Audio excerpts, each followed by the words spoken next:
Hey guys, my name is Raya, and today I wanted to talk a little bit about one of my newest projects I've been working on, which is my Protection Paladin. This week I was able to time almost every 15 on my Pro Paladin at 627 item level and lower, starting at about 623, and I wanted to talk a little bit about my tanking approach that I took in this plus 15 Grim Batol. Now, this is more video about tanking in general, as it is less about Protection Paladin. I haven't really played Protection Paladin before this. The last time I did was Mr. Pandaria. I'm not a Paladin player. And this week has kind of been a project for me to be able to pick up this class and do my best in being able to get title on a new spec.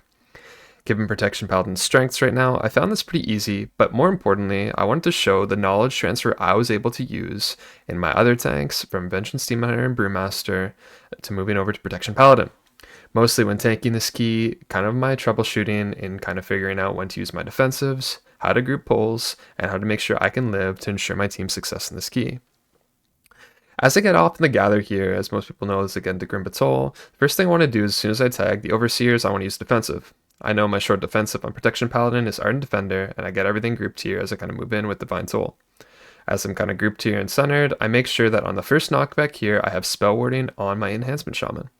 We do end up missing a Mass Tremor, but all that I really care about now is calling to make sure I have my kick and making sure that my team's rotating defensives to make sure that we can get through the Destroy pack and making sure we use our defensives to stay alive. I end up bubbling rather early there as I see that we missed another kick. I'm still watching Star on the Twilight Destroyer here, and I do manage to actually miss this kick as well. So we had a little bit of a rough start in this pull, but the rest of the key does go pretty well. As I'm kind of like tanking these packs here, the first thing I'm kind of looking out for is dealing with the Rive on the Overseers and making sure that I can survive the Brutal Stomps. As I know, as picking up Protection Paladin, there's two things I have to look out for, my active and passive mitigation, as well as my defensives. Most importantly, keeping my Shield of the Righteousness uptime, keeping my consecrate down, and rotating my defensives to the tank busters such as Rive. As I pull the second pull here, I notice that the Overseer is in a really bad pat, and I decide to pull these two pats in on the side. Again, kind of as I pull this Overseer, what I'm thinking about is how I'm going to rotate my defensives best in order to make it through this pack. As I'm doing Protection Paladin, I do a really sloppy job at kind of pulling this together, but I do make sure that as soon as my AD ends, I'm back in wings and I have my lay on hands. Again, just as on any tank, the most important thing to do is actively rotate your passive and active defensives. So you can see here, I'm trying my best to keep Consecrate down as much as possible, keeping my Shield the Righteousness uptime, and making sure that I'm keeping my defensives rolling through my Ardent Defender, my Guardian Ancient Kings, my Bubble, and my Tier. As you can see, my bubble ends, I have everything grouped together, I have my Consecrate down, my Shield the Righteousness rolling, and here I roll AD into my Tank Buster. This is honestly a pretty scary pull in any of the tanks I've played, so making sure that I'm rotating defensives adequately, helping with kicks, and making sure that I'm calling for externals when needed. Again, I'm pretty new on Pro Paladin, so I do make some mistakes here, but most importantly, as I'm tanking this pull, it follows the exact same suit as like I said in any other class. Rotate your defensives, don't overcommit, and trust yourself when you're going into these pulls. You'll see that as I go throughout this dungeon, I never overpull, thinking that if I don't have buttons, especially at 627 item level, that I don't overcommit anything to any pack. Sometimes I take a second, sometimes I take my time, and I ensure that I can live the next pull on my own. I did find picking up Protection Paladin to be pretty straightforward. Compared to some of the other tanks that I've learned, I found that, tanking this week and learning the spec mostly had to do with making sure that I was able to keep enough resource and mana for my wogs, rotating my defensives appropriately, and knowing to use my Ardent Defender and my Divine Shield earlier rather than later because they do get cooldown reduced with Holy Power I spend. Whenever you do have wings on this class, you're able to generate back your defensive capabilities pretty quickly, and especially when you're tanking on trash, you'll get your Guardian Ancient Kings back or your Goak back pretty fast. As I go into this next pack here, you can see at the bottom of my screen, I almost have all my defensives up right now, with Divine Shield coming up last in about 15 seconds. But I know by the time I get grouped for this Overseer pack, which I know is pretty difficult in my Demon Hunter, I should have everything up and ready to go. I get my first kick here, I pull the Dragon, I pull the Overseer with shields, I Divine Toll, which I should have pressed wings for first, press my Avenging Wrath, and Ardent Defender. Again, whenever I'm grouping on any one of my tanks, my imperative is making sure I have something running for the gather. The reason why is as I can get hit in the back, I might not be in consecrate, and like if I was my Demon Hunter, I might not have spikes or frailty. Making sure I have something on the gather is kind of my prerogative. After I roll Guardian of Ancient Kings here, I immediately go right into Divine Shield. Out of my Divine Shield, and why I wanted to do that is to cancel that Rive. I did Spell Ward my Shaman on the first knockback, and now I think I call for Pain Suppression. Because I have nothing rolling right now, I did get Paints up for this Rive. I seem to actually be pretty tanky, and I seem to be kind of immortal, so that did increase my confidence a little bit. But as I'm kind of spending my Holy Power, I'm looking at getting back my Ardent Defender for any Rive I might need here. So I am watching to see if I need to AD this Rive, but I think I end up holding it. My goal is that we can kill this before we move on to the next pack, and I have something to go into this next pack before the boss. Immediately as I go in here, I hit Ardent Defender and Toll just to make sure that I don't get killed in the opener. I keep my Shield of the Righteousness up, I'm spamming Judgment, and I walk myself to make sure that I have my shield block up. I found this boss to be quite interesting on Pro Paladin. Given that I've only tanked this place 1 or 2 times on Pro Paladin, and the first time was actually a 16 attempt right before this, and the only other time was a time 13, I had to kind of like acclimate here a little bit quickly to how this tank was going to be dealt with. I know that I'm playing with an Augmentation Evoker, so anytime I'm dealing with the bleed on this boss, I am going to get a Cauterize. Other than that, what I'm basically trying to do is anytime I get a Skull Splitter, which is the tank debuff in the middle of the fight, that I have a couple things going. I have my Consecrate down, my Shield of the Righteousness up, and a light defensive if needed to be able to cover both the AoE and the bleed. The biggest challenge on this boss is when I'm tanking, is making sure that you have something on the overlap on any one of your specs for that bleed and AoE overlap. That's where I find a lot of tanks can die, and especially from a healer's perspective, that's where I find my tanks can be weakest. As you'll see here in this next one, I end up dropping Consecrate, keeping Shield of the Righteousness up, and up using my Dwarf or my Divine Shield ability on this next one. I did right before this key started actually go Dwarf, as I was human for the rest of the week, which kind of did pigeonhole me a bit. But if you are thinking about tanking seriously, and do play Protection Paladin, or a spec that can go Dwarf, such as Brewmaster, perhaps Blood DK, or Warrior, I'd really recommend doing it.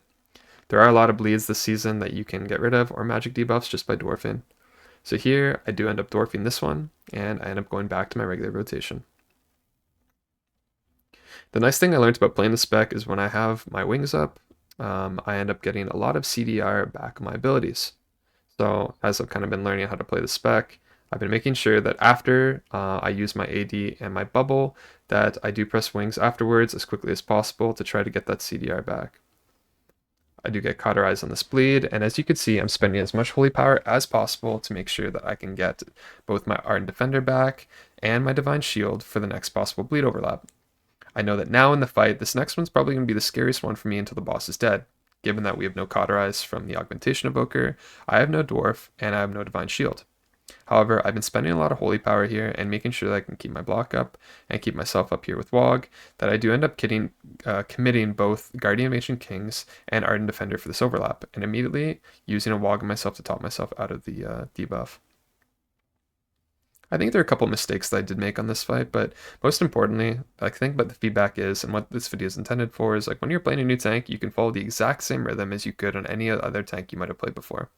Again, I've tanked these dungeons before, so I have a general idea of how they work, but I'm following the exact same principles as I would have had on my Vengeance Demon Hunter or my Brewmaster.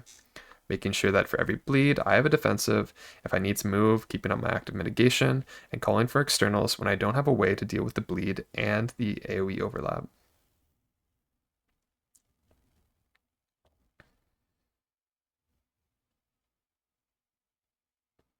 This one here, I did end up getting a use of Cauterize from Augmentation Evoker, which meant that I was pretty cozy and didn't have to press anything. I'm also being a little bit cognizant of what I have to do for the next pack and how I'm going to be able to live it.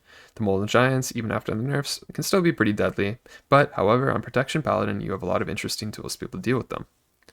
As before, I was thinking about how to use my Fiery Brand, maybe in beta I was using my Diffuse Magic, but right now, I know that I can go into this pack, drop Consecrate as early as possible, keep my Shield of the Righteousness up, and make sure that I have something for the first Lava Fist overlap. If you're playing Protection Paladin or you're tanking in here for the first time, you'll know that the things that matter most in Grim Batol are dealing with the Overseers, the Molten Giants, and dealing with the Flame Renders. Keeping a defensive up for every single one of their tank busters, which are all magic damage, is really useful. On my Protection Paladin, I learned pretty quickly that a really easy way to handle a lot of these mechanics is using your spell block. After using Wog on yourself and after using your Avenging Shield or Avenger's Shield, you do have an increase in your spell block for 50%, as well as 10% increased block from your Avenger Shield. Meaning that once you get to 9400 Mastery, you can always get spell block cap, which means that you'll always partially block spells when having a Wog buff up, as well as an Avenger Shield buff. So you'll see here when I deal with some of these Molten Giant tank busters, I always do a combination of two things. I try to keep my Wog buff up, as well as I try to use some sort of defensive. There, I ended up missing my Wog buff, and as well, I ended up not pressing Consecrate late here, but I did keep my Ardent Defender just for the tank hit. Again, there's a lot of feedback that I could give myself from this video, but the takeaway I did do is that I think this class is really forgiving in the sense that, you know, you have a lot of buttons to be able to deal with a lot of the more difficult tank busters. Like for instance, I use Guardian of Ancient Kings. But, however, you can run yourself dry if you overcommit. Versus some other tanks where you have a little bit more leniency where, you know, if you do overlap like things like your Venging Wrath, your Wings, and all of that here, you might end up running dry later. I am preparing here for the tank buster in case we get. I use Tear, I use Spell Block, and I'm taking absolutely no damage. One of the harder pulls in Grim Batol that I found to my Demon Hunter was doing this pull into boss. As I pull the Forgemaster here, I pull this guy back, I get on my horse, and I'm pulling these 3 mobs in, as we do have Ascendance up, we do have Bloodlust, and we do have all cooldowns. I do hit Toll and Wings, and immediately I hit Ardent Defender on the Gather, and that's because I don't want to get Flame Rended or meleeed by the boss and just absolutely deleted in the opener. I'm very cautious here about what I press, but I do want to make sure that the Shadow Slashes and the boss can't kill me right off the go. So I do end up using Divine Shield right out of that. Now, the Flame Renders are almost dead. I know I'm going into the Sword phase, and I know that I want those Flame Renders dead, as I want to get a Shadow Flame Slash here right before the most difficult part of the fight tanking. I do end up here, I believe, calling for a Pain Suppression, and I'm watching what I have available to me in the next couple seconds. I do use my health pot, and I do get Ardent Defender back here shortly, which I do use to deal with the rest of the phase. I think I do also overlap a couple Wogs, and make sure that I can survive the rest of the fight. I chose here not to use Spell Ward on that part of the fight, even with all the Blazing Slashes and the Weapon Swords, because I'm going to want it for when I pull the adds in next on the next part. At this level key, I did decide and I did tell my team that I was going to pull the second 3-pack of adds when we got our second Ascendance, which means that in approximately a minute, when our Shaman's Ascendance comes back up, I am going to be pulling another 3-pack of Blazing Slashes on top of having to deal with a Tank Buster. This boss hits pretty hard and is pretty difficult to tank. Given that I only have 627 on item level, I know that my mistakes can be very punishing. So I'm very cautious here about when I pull, how I pull, and what defensives I use to make sure I don't die in an opener. I do know here that this is the Sword phase, which last time, I realized that on plus 15 hit me pretty hard. So I am trying to overlap as much as I can here to make sure I stay alive. I do end up committing Bubble at the end of this Sword phase, I think. No, guess not. So now going into the next pull, I have a couple options. I'm about to cut out the Molten Mace, and I'm starting to think about that we have Ascendance in 15 seconds. I am cutting the boss in a manner in which is gonna, able to get me over this pack. And I am ready to set my Consecrate down on top of when I get everything grouped. My Divine Toll comes in, and immediately off the go, I hit my Spell Warding. The reason why I Spell Ward here first instead of bubbling is from my recent knowledge is that I can always use Bubble when I'm Forbearance due to my talents. So I do end up using Spell Warding here, and as soon as it fades, I start thinking about my next plan of action. I'm watching the Tremor Kick, and I'm watching my defensives here in order to see if I need to press anything. I do hit Ardent Defender for the Sword phase, and immediately here I go into Bubble as I get kind of scared. I do get Flame Rended right before the Molten Fury starts, and I'm about to leave Bubble, so I hit Tear. I am pretty scared here. I end up, not wanting to call for Pain Suppression, but I end up like slamming that Tear as soon as I could out of Bubble to make sure I don't die before going to the next pack. The only scary part is now is that we are going to be fighting one more Molten Giant, and I don't have a lot of buttons. My hope is that I can farm Tear back or Ardent Defender quick enough to be able to deal with the first Lava Fist Tank Buster. I know that AD is affected by CDR, but Tear isn't, so chances are if I spend enough here, I should be able to get my AD back for this first Tank Buster.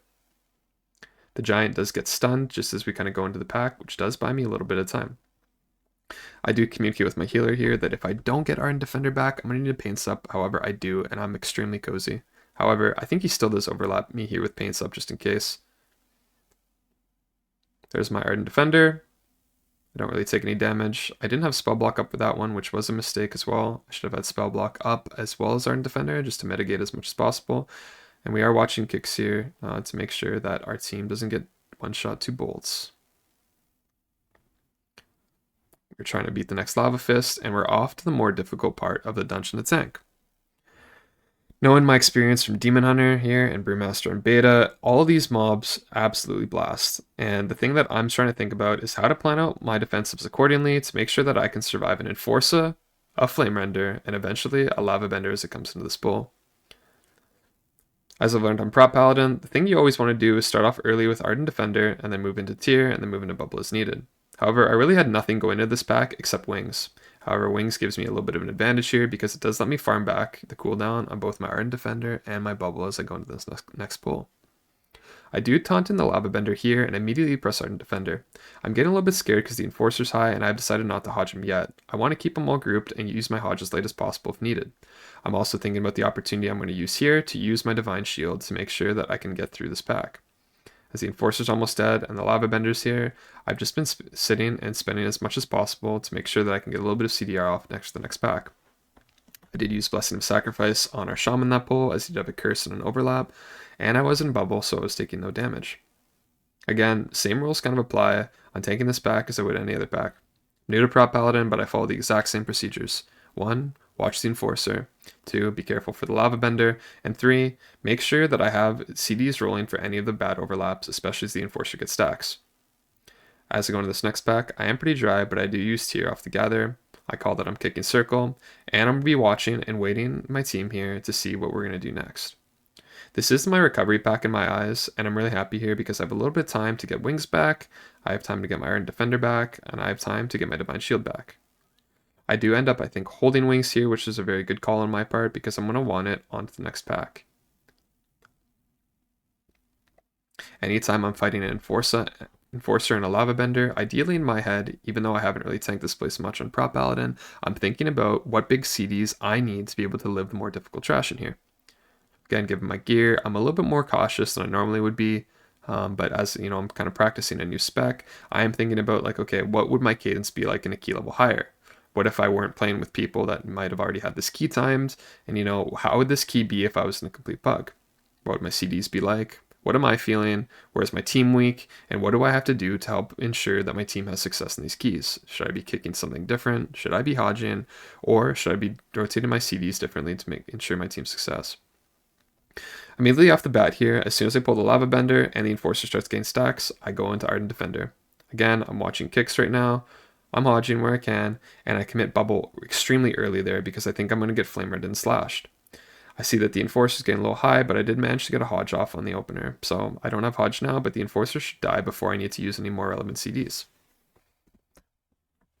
When the Lava Bender pushes sub 50%, this is more on my team than it is me right now. One mistake I did note that I was kind of looking back when I did this is I'm probably not pressing my Holy Ornaments and my Holy Shield as much as I could be.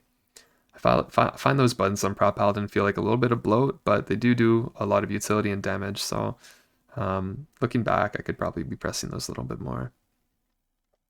As I go into this pack, I decide that we have no Ascendants, we have no Incarn, so we are going to be splitting up the next two packs. One pull that I really like to do, especially when I'm DPSing, is I like all of these things together. As I do play Boomkin this season, anytime I have Incarn, I want to make sure I'm at least fighting more than 3 mobs, but given that we had no damage in this pack, I thought it was okay given our timer to split this up. I don't want to use any defensives because I will be fighting a Lava Bender next, and the pull after that will be a double. We're taking things slow here, we're calling kicks where needed, and we're getting ready for the next pull. Watching my defensives right now, I have Tier, I have Goak, I have Wings, and I have Divine Shield. However, we still decide to split this up and pull this a little bit slowly. I decide that I want to do a double next when we get Ascendance up in 40 seconds, and we're going to be fighting this solo. As you can see on the left-hand side of my screen, I'm watching my Druid's Incarn, I am watching my Shaman's Ascendance, and I'm listening to see if we have any Spymaster stacks.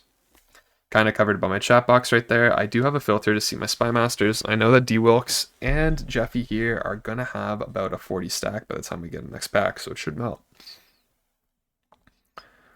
I'm holding Toll, watching my kick, and I'm getting ready to go into the next pull.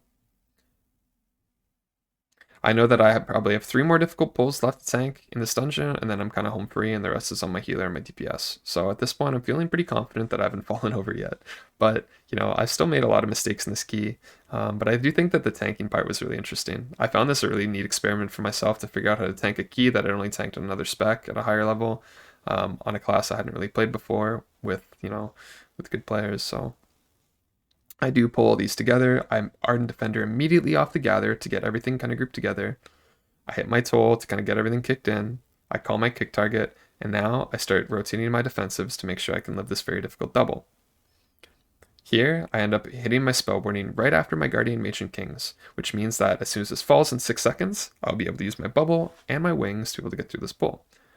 I hit my wings early, and again, I'm about to hit bubble here in a second. Oh, maybe I say bubble. I guess I felt pretty pretty confident about this one. I did call for a pain sup, or I guess I just got randomly pain sup, but you know, given that pull, like having spell ward on that pull, having Ardent Defender, and having Seer kind of made me feel immortal.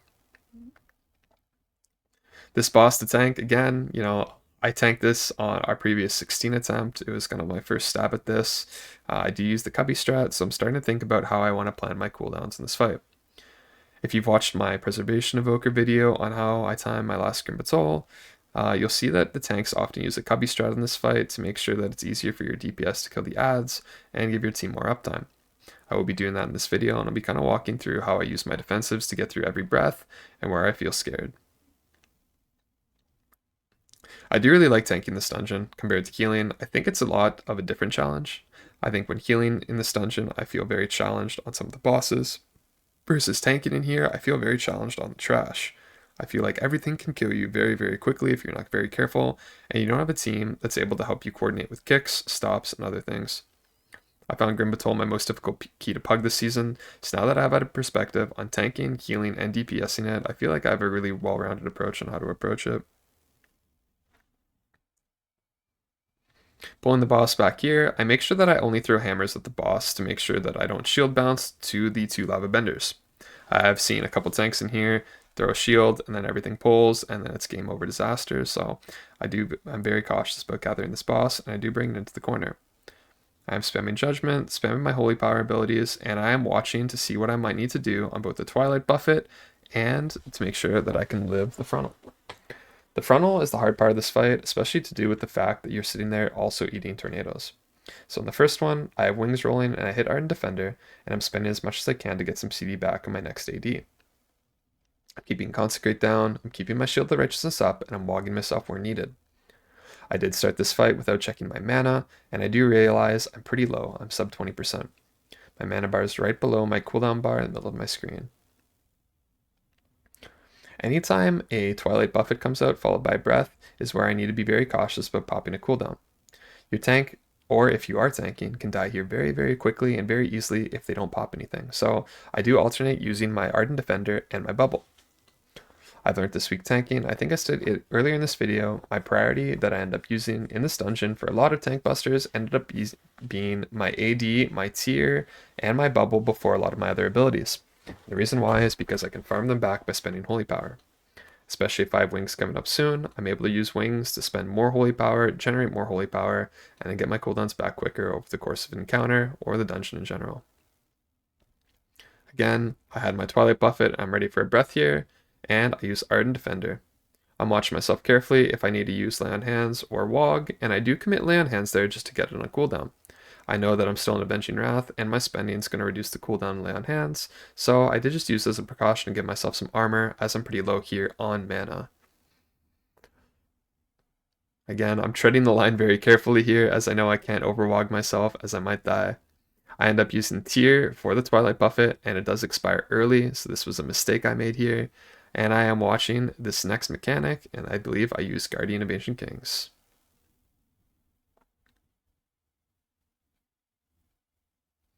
Now I'm thinking about my next Twilight Buffet, my Devouring Flame, in 30 seconds. At this point, I'm going to have Bubble back, I'm going to have AD back, and if I really need to, I'm watching that my Priest has 2 pain suppressions. I think my Priest has vocalized a couple times over this encounter that he does have PS available if I need it, but I do end up using AD there as I realize I'm actually completely Because I used AD for the actual knockback, I end up committing bubble here just for the frontal. The real play should have been to call for an extra pain suppression here instead, because now going to the next pack, I have no AD, I have no Guardian of Ancient Kings, I have no bubble, I have no lay, and the only thing I'm going to have is wings and tier and spell ward. However, those are still pretty valuable buttons, and as we kind of get in the next pack, I have to think a little bit carefully about what buttons I want to press and how we're going to get through this. I know that we do have an Incarn, we do have Ascendance, and we do have a lot of damage. However, I don't have Toll on the rip, and I'm a little bit scared that my Shaman's going to rip threat. This was also a small mistake I made, as I find myself hitting Toll a lot just because it's a very fun button to press, and I think my Shaman does end up ripping here, but we'll see in a second. I use Tier in Wings, and immediately as Tier falls, I end up using Ardent Defender here. I'm watching carefully, and my team is absolutely blowing up this pack, so I'm not too scared. AD falls, and now I'm sitting there hoping that everything is going to be dead. I am ready to hodge the Enforcer, but the Enforcer dies before it can get its cast off on me. Again, half the challenge of tanking is actually known when your team has defensives and when you have offensives.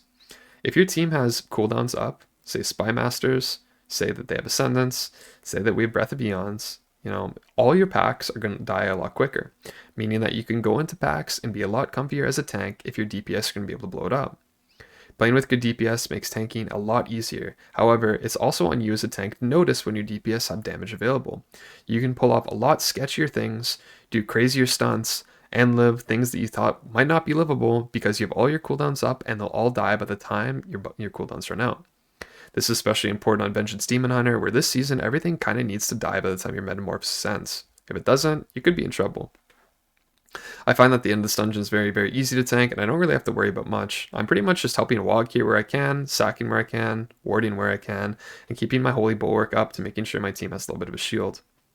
This entire dungeon was really interesting and kind of eye-opening to me, but most importantly, I was able to kind of copy the exact same patterns I would on any other tank I've played and apply it onto a class and new spec that I haven't really played before.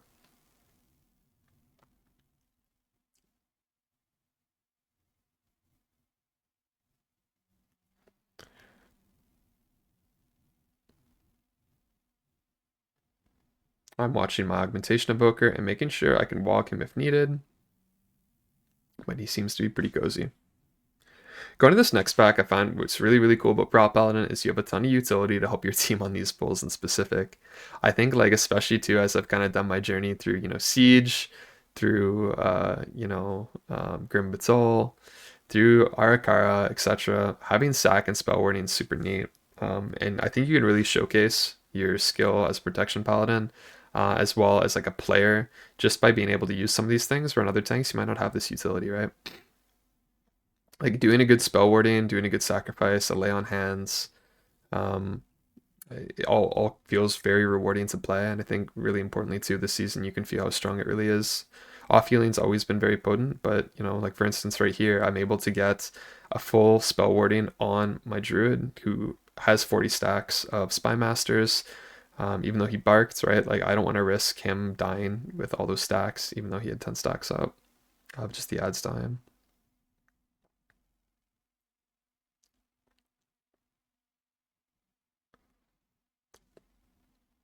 As I go into this boss here, I'm going to follow the same practice I would on tanking on any other of my tunes. Is that there's a tank buster called Crush, 40 seconds away, that I need a cooldown for, and I need to make sure that I'm getting the ads grouped together and leading my tank to a safe zone. There's not really much to talk about on this fight, specifically a tank. I feel like at this point, this fight is more to do with your team, your ability to kind of help your team out with your utility, and your healer, and then you guys can complete the key. I noticed our timer here is pretty immaculate.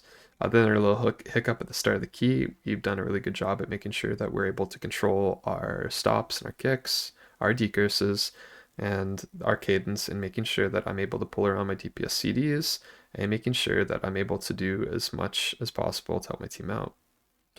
I do end up making a mistake there and eating a tentacle, which results in me having a little bit of a bubble tomp bug, but I did have a divine tool to help pick up the hatchlings. I do end up sacking my druid here, as we did have a bunch of stacks of the debuff, and we're kind of off to the next part of the fight.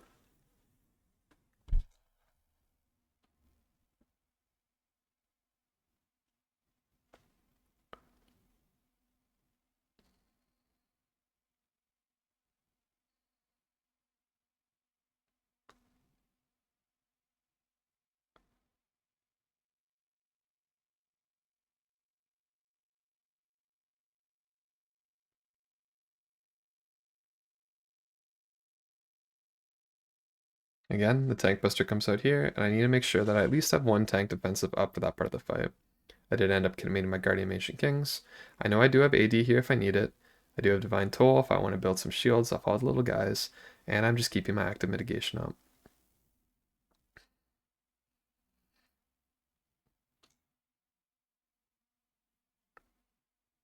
And your job as a tank on this fight is just making sure you bring the boss to the right spot, sack where you can, live the tank buster, etc.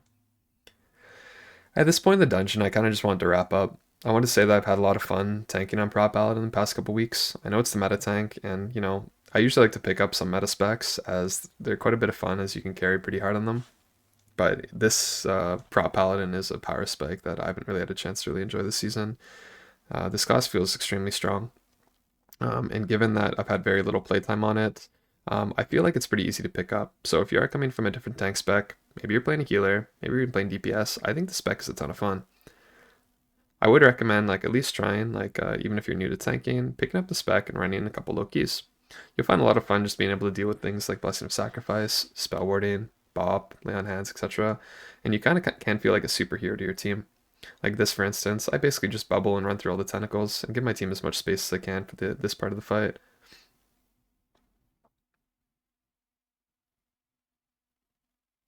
I think overall, tanking has a lot to change between this season and next. I really don't like how Prot Paladin feels like the only viable tank right now in high keys, but I think the cool part is, at least right now, we have a tank that can survive a lot of mechanics, help out the team, and be able to do a lot of damage. I do hope they make some changes to Vengeance Demon Hunter and Brewmaster, as well as maybe even Bear and Blood DK into the next season. I think Blizzard did an awful disservice to a lot of players who really enjoyed tanking, and I think they made tank busters way too punishing. Even after the changes on Tuesday, I find myself personally dealing with tank busters in a way in which I didn't have to really deal with in Dragonflight. And I find that for new players, or somebody that's maybe not tanked at all before, this could be extremely punishing as well. Again, I want to thank you guys for watching this video and tuning in. I'm going to continue to upload based on my experiences of my Presevoker, my Pro Paladin, my Vengeance Demon Hunter. There is a link to my Raider IO to showcase that I was 627 for this run, or 629, sorry. And on top of that, I do have videos listed of all my other class and spec runs, doing some of these keys. Again, I hope you guys enjoyed. Good luck with your tanking. Good luck with your keys. And I'll catch you guys in the next one.